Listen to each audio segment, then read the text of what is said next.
Hello everyone, how are you all. This is me Puja, welcome to my channel. आज हम discuss करेंगे TI plasmid based vector के बारे में। टीआई प्लाज्मिड जो कि एग्रोबैक्टीरियम मीडिएटेड जीन ट्रांसफ़र में हेल्प करता है। तो टीआई प्लाज्मिड जो होता है वो एक लार्ज साइज प्लाज्मिड है जिसकी लेंथ 200 केबी होती है। इसमें क्या होता है, टीआई प्लाज्मिड में एक डीएनए सेगमेंट होता है जिसको हम टीडीएनए बोलते हैं, और इस टीडीएनए रीजन को ही प्लांट में ट्रांसफ़र किया जाता है। टीडीएनए वेरीज इन साइज, अलग अलग साइज़ का होता है। बिटवीन 15 एंड 30 केवी की इसकी लेंथ होती है। It is depending on the strain. TI plasmid में 3 इंपॉर्टेंट रीजन होते हैं। फर्स्ट होता है टीडीएनए रीजन, दूसरा विरुलेंस रीजन होता है, और एक थर्ड होता है ओपन कैटाबॉलिज्म रीजन। तो टीआई प्लाज्म जो टीडीएनए रीजन है, ये इसमें क्या होता है, ऑक्सिन, साइटोकाइनिन और ओपाइन सिंथेसिस के जीन्स प्रेजेंट होते हैं और इसमें क्या होता है, left and right border sequences से ये कवर्ड रहता है। नेक्स्ट आता है विरुलेंस रीजन। ये ऐसा रीजन होता है जहाँ पे ऐसे जीन्स प्रेजेंट होते हैं जो कि टीडीएनए को होस्ट प्लांट में ट्रांसफ़र कराने के लिए रिस्पॉन्सिबल होते हैं, and it is located outside the tDNA segment because tDNA में auxin, cytokinin and opine synthesis genes present होते हैं, लेकिन ये tDNA सेगमेंट से बाहर की तरफ प्रेजेंट होता है। एटलीस्ट 9 विर जीन्स आइडेंटिफाइड है, दैट इज़ विर ए, जी, विर B1, विर C1, विर D1, विर D2, विर D4 एंड विर E1। तो इन जीन्स का अपना अपना फंक्शन है। ये जीन्स अलग अलग तरीके से अपना रोल प्ले करते हैं और टीडीएनए सेगमेंट को होस्ट प्लांट में ट्रांसफ़र करवाते हैं। लास्ट है ओपाइन कैटाबॉलिज्म रीजन। ये एक ऐसा रीजन होता है, इसमें जो ओपाइंस होते हैं वो as a carbon and nitrogen source की तरह काम करते हैं एग्रोबैक्टीरियम के लिए। जो ओपाइंस होते हैं वो मेनली 3 टाइप्स के होते हैं, नोपेलिन, ऑक्टोपिन एंड एग्रोपिन। तो ये 3 टाइप हैं ओपाइंस के। तो जो टीआई प्लाज्मिड है उनको डिफरेंट ग्रुप्स में डिवाइड किया जाता है according to the types of opines. Okay, जैसे जिसमें नोपेलिन ओपाइन प्रेजेंट होगा उसको हम बोलेंगे नोपेलिन प्लाज्मिड। जिसमें ऑक्टोपिन प्रेजेंट होगा उसको हम बोलेंगे ऑक्टोपिन प्लाज्मिड, एंड जिसमें एग्रोपिन ओपाइन प्रेजेंट होगा उसको हम बोलेंगे एग्रोपिन प्लाज्मिड।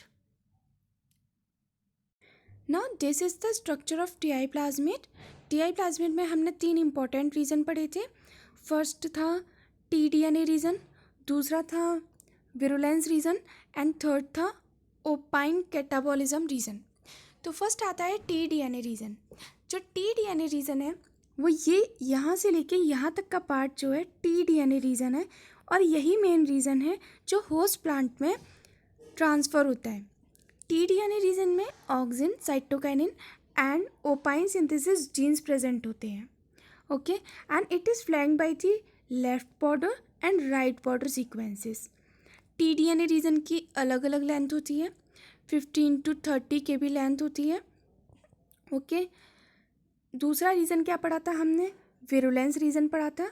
यहाँ पे अलग अलग विर ए, बी, सी, ये विरुलेंस जीन्स प्रेजेंट होते हैं जो कि क्या करते हैं, टीडीएनए के ट्रांसफ़र कराने के लिए हेल्प करते हैं। नेक्स्ट है, एक है ori site, origin of replication, and third था ओपाइन कैटाबॉलिज्म। ये रीज़न जो है वो एग्रोबैक्टीरियम को as a carbon and nitrogen source की तरह हेल्प करता है। अब हम डिस्कस करेंगे विर जीन्स के फंक्शंस के बारे में। तो फर्स्ट आता है विर ए जीन। तो जब प्लांट में कोई भी वुंड क्रिएट होता है, कहीं भी वुंड क्रिएट होता है, तो प्लांट फिनोलिक्स रिलीज़ करता है, जैसे एसिटोसिरिंजॉन। तो जब फिनोलिक्स रिलीज़ होते हैं तो जो बैक्टीरिया में प्लाज्मिड है, टीआई प्लाज्मिड, उसका जो विर ए जीन है वो इसको सेंस करता है और एक्टिवेट होता है। ओके, उसके बाद विर ए जीन विर जी को एक्टिवेट करने का काम करता है। उसके बाद विर जी आता है, विर ए के बाद में विर जी एक्टिवेट होता है। इट मीन्स ये दोनों जो जीन्स हैं ए और जी वो एक साथ एक्टिवेट होते हैं। तो फिर जी जीन्स का काम क्या है, ये अदर जीन्स को प्रमोट करेगा ट्रांसक्रिप्शन करने के लिए। ओके, नेक्स्ट आता है विर D2। ये एज अ एंडोन्यूक्लियस काम करता है। ये टीडीएनए को कट करता है बॉर्डर से, लेकिन सिर्फ एक ही स्ट्रैंड को कट करेगा। उसके बाद आता है विर E2। ये मेम्ब्रेन में चैनल क्रिएट करता है, चैनल बनाता है। विर E1 एज अ चैपरन फॉर विर E2 वर्क करता है। फिर आता है विर D2 और विर E2। ये दोनों इनके पास न्यूक्लियर लोकलाइजेशन सिग्नल प्रेजेंट होता है। ये क्या करते हैं, टीडीएनए को प्लांट सेल के न्यूक्लियस में ले जाते हैं। उसके बाद विर बी जीन्स है। इसमें विर B1 से विर B11 तक प्रोटीन्स होते हैं जो कि टीडीएनए को बैक्टीरियल मेम्ब्रेन से ले जाने का काम करते हैं। अब हम इसकी पूरी प्रोसेस को डिस्कस करेंगे। तो क्या होता है कि जब प्लांट में अगर वुंड क्रिएट होता है तो वो प्लांट जो है वो कुछ फिनोलिक्स रिलीज़ करता है। फिनोलिक्स जैसे कि एसिटोसिरिंजोन। जब ये फिनोलिक्स रिलीज़ करता है तो बैक्टीरियल सेल का जो विर टीआई प्लाज्मिड का जो विर ए जीन है वो इन फिनोलिक्स को सेंस कर लेता है और ये एक रिसेप्टर की तरह काम करता है फिनोलिक्स मॉलिक्यूल्स के लिए। विर ए जीन एक्टिवेट होने के साथ साथ जी जीन को भी एक्टिवेट करता है और फिर जो जी जीन है वो अदर जीन्स को एक्टिवेट करता है ट्रांसक्रिप्शन प्रोसेस करने के लिए। तो फिर ए जीन जी जीन को एक्टिवेट करता है, फिर जी जीन सभी जीन को प्रमोट करता है ट्रांसक्रिप्शन के लिए। उसके बाद यहाँ पे ये जो सेगमेंट है ये टीडीएनए सेगमेंट है। यहाँ पे ओवरड्राइव सीक्वेंस होता है जो कि विर सी जीन प्रेजेंट होता है जहाँ यहाँ पे। ओके, तो विर सी जीन क्या करता है, ट्रांसफ़र प्रोसेस को स्टिमुलेट करता है। Okay, AGC। अब विर सी क्या करता है, ट्रांसफ़र प्रोसेस को स्टिमुलेट करता है।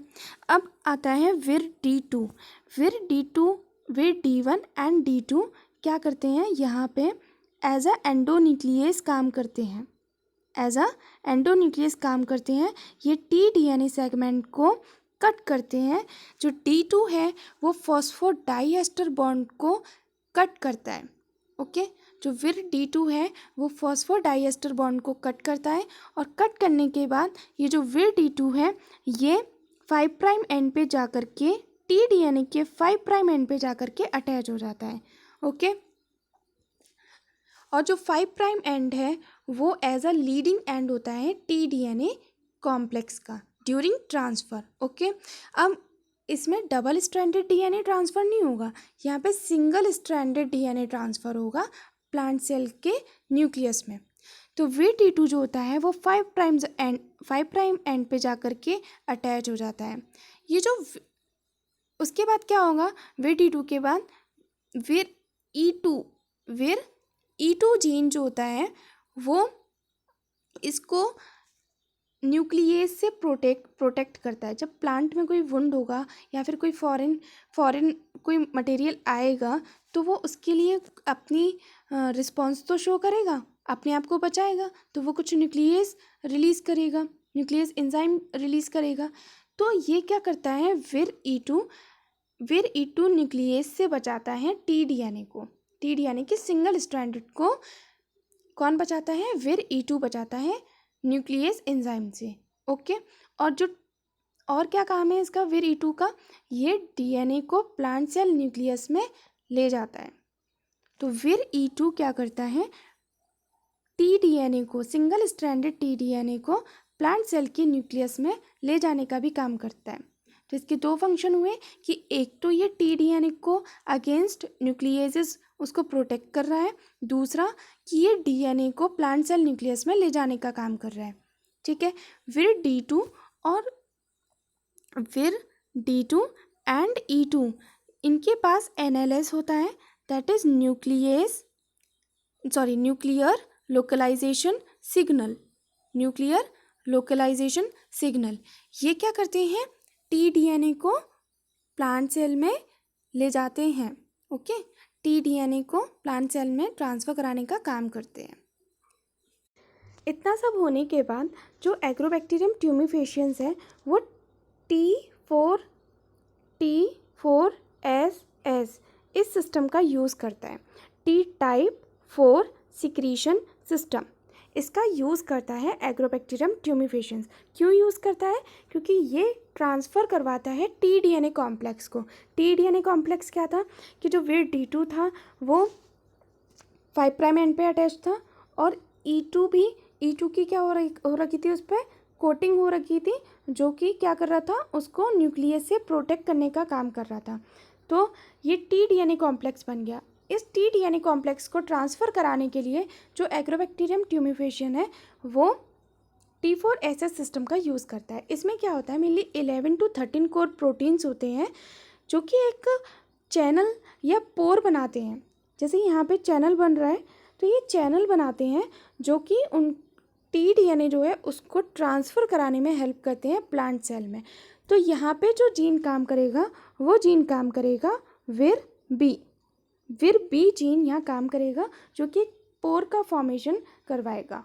ओके, जब ये स्पोर का फॉर्मेशन हो जाएगा या इस मेम्ब्रेन का फॉर्मेशन हो जाएगा तो जो टीडीएनए है ये इजीली ट्रांसफ़र हो जाएगा इस मेम्ब्रेन के थ्रू।